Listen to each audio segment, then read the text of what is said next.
Hello, good morning everyone. Today's topic for discussion is orthoptic evaluation.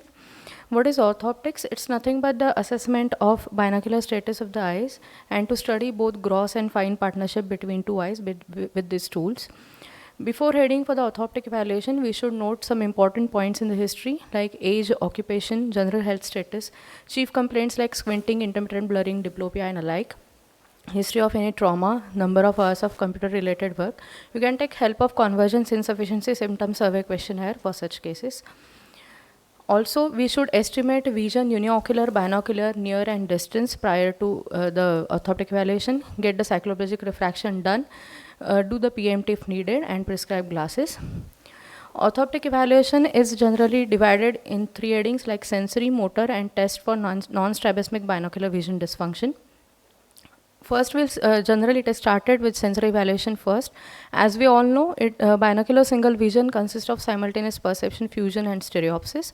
For fusion testing, the most common test that is used is Worth 4-dot test for near as well as distance, conventionally with a red filter over the right and green over the left over the correction.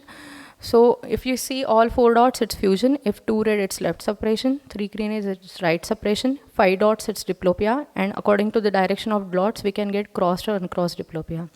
As far as stereopsis is confirmed, amongst all tests which are available, TNO is supposed to be the most sensitive test as it leads to least monocular cues. We should also first examine as the child walks in the OPD for his abnormal head posture like turns or tilts, because it gives a fair idea about the diagnosis and also gives a clue towards binocularity. As shown in the pictures, for example, in 6-nerve pulse in the left eye, the child's face turn will be on the left side. For DRS type 3, the left side, for the left side DRS type 3, the face turn will be on the right side. In case of nystagmus, to achieve the null zone, the child can have a significant face turn, and in tilts in case of superior oblique palsy. Also, there can be chin up and chin down in case of ptosis or VISO respectively. Adnexal examination can also lead to a complete diagnosis, like in case of pseudoesotropia, you can have epicanthal fold. In case of pseudoexotropia, there can be hypertelorism or retraction of globe and changes in palpebral fissure in case of DRS. We should note the extraocular movements in all 9 gazes, take the photographs, also note the duction, vergence and vergences.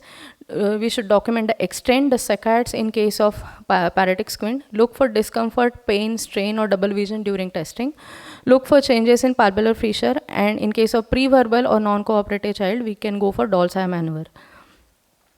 Torchlight evaluation starts with Hirschberg test. It gives a rough estimate about the amount of squint.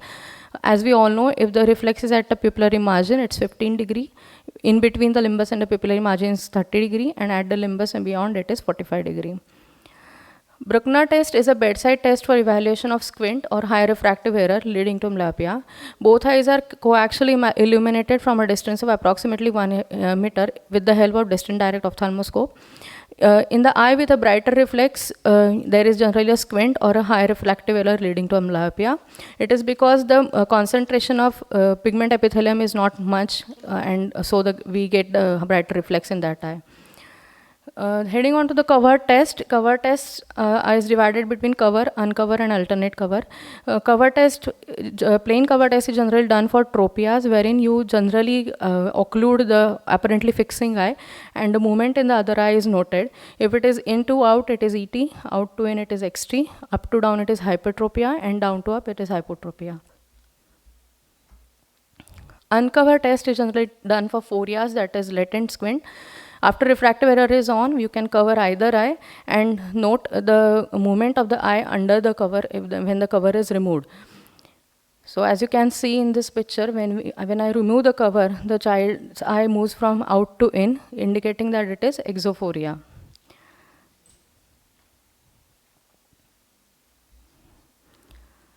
Alternate cover test, it is useful because it breaks the fusion and helps to assess the magnitude of phorias and tropias, and it is helpful especially in case of intermittent squint assessment. Like in this child, she was exophoric for near, but for distance when the occlusion is, the fusion is broken, she manifests the squint.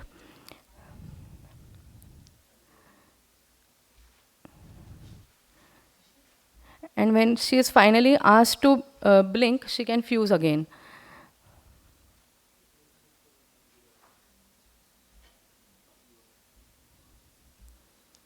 Measurement of strabismus angle is done by prism cover test, that is prism alternate cover test. You can use loose or bar prisms. It shifts the image towards the apex. You ideally place the prism as apex towards the deviation, but document in terms of base. You should give a target generally innate for near, and for distance one line lesser than the best corrected visual acuity in that eye. So here we keep a prism on the deviating eye. This child had alternate EZO. So when you keep a prism towards the apex, towards the deviation, and go on increasing the power of the deviation, the extent of recorrection goes on decreasing, and at final, when you exceed, the movement reverses. So she was started with 30 prism diopters base out, and when I went on increasing the power,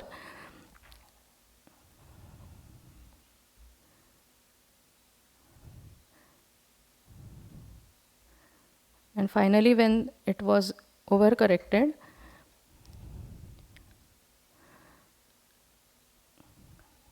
there is a movement reversal. So loose prisms are available till 50 diopters, prism diopters. Thereafter we can split, but you cannot stack horizontal plus vertical together. First you neutralize the horizontal, measure for near distance in all cases, and if there is a difference of between 20 prism diopters between near and distance, you go for AC by ratio, which can be done by heterophoria or gradient method. You should also do a patch test in case of intermittent squint, wherein you occlude the child's eye for around 30 minutes or 40 minutes, and then do the prism test, prism alternate cover test again. For the uncooperative child, you go for Krimsky test. That is, first Krimsky one is prism reflection test, when prism in front of the deviating eye is kept. For Krimsky 2, which is modified Krimsky test, prism is in front of the normal eye as the other eye is unable to take up fixation. Heading on to the non-strabismic binocular vision dysfunction assessment, patients do complain of intermittent blurring, asynopia, diplopia, unable to focus the letters. Even when they do not have squint, apparent manifest squint. There can be various anomalies pertaining to vergence and accommodation, like convergence insufficiency, excess, divergence insufficiency, excess, vergent dysfunction, or accommodation anomalies. So what are the battery of tests that you should do while working on NSBVD? So we have NPC, that is near point of convergence, assessed with RAF ruler. With the refractive correction on, you move the target, start from 50 centimeter and move the target closer until it gets double. Repeat thrice and note the value as break and recovery. Negative or positive visual divergence is also noted. PFV is nothing but convergence ability, and NFV is divergence ability. Distance target is given at 6 meters, and base in prism is used for NFV and base out for PFV. Blur, break, and recovery, 3 responses are noted, and tests are repeated for near as well. These are the generally normal values for PFV and NFV. Vergence facility is tested with the help of flippers, prism flippers like 12 base out, 3 base in, or 16 base out or 4 base in. 12, 3 is on routine combination. Patient is instructed to hold a vergence flipper and close to the eyes and clear the target which is given. One base in and base out clarification is taken as 1 cycle, and results are noted in case of CPM. In case of, for accommodation, we can note down near point of accommodation. With the correction of target is given 1 or 2 lines lesser than the near vision, and it is closed, moved closely, and first sustained blur is noted. The distance between the spectacle plane and the first sustained blur is taken as accommodation, in near point of accommodation. When it is converted into diopter, it is accommodation amplitude. Negative and positive relative accommodation is to determine the range of accommodation with the correction on an N6 target at 40 centimeter at plus 0.25 until first sustained blur is there. So you can have NRA, and if you add minus 0.25 binocularly until first sustained blur is there, you have a PRA. Accommodative facility is measured is to measure patient's ability to make rapid accommodative changes under monocular and binocular conditions. With the correction on, near target is given, and commonest flipper uses plus or minus 2. Start with plus first, clear the image and flip to minus. It is counted as 1 cycle and measured at cycles per minute. The important tool is MEM dynamic retinoscopy. It is to assess the accommodative response to near working distance objectively. With the correction or near target is the target, which is easily readable near smallest letter of row. And do retinoscopy while patient reads and neutralize with lens above glasses.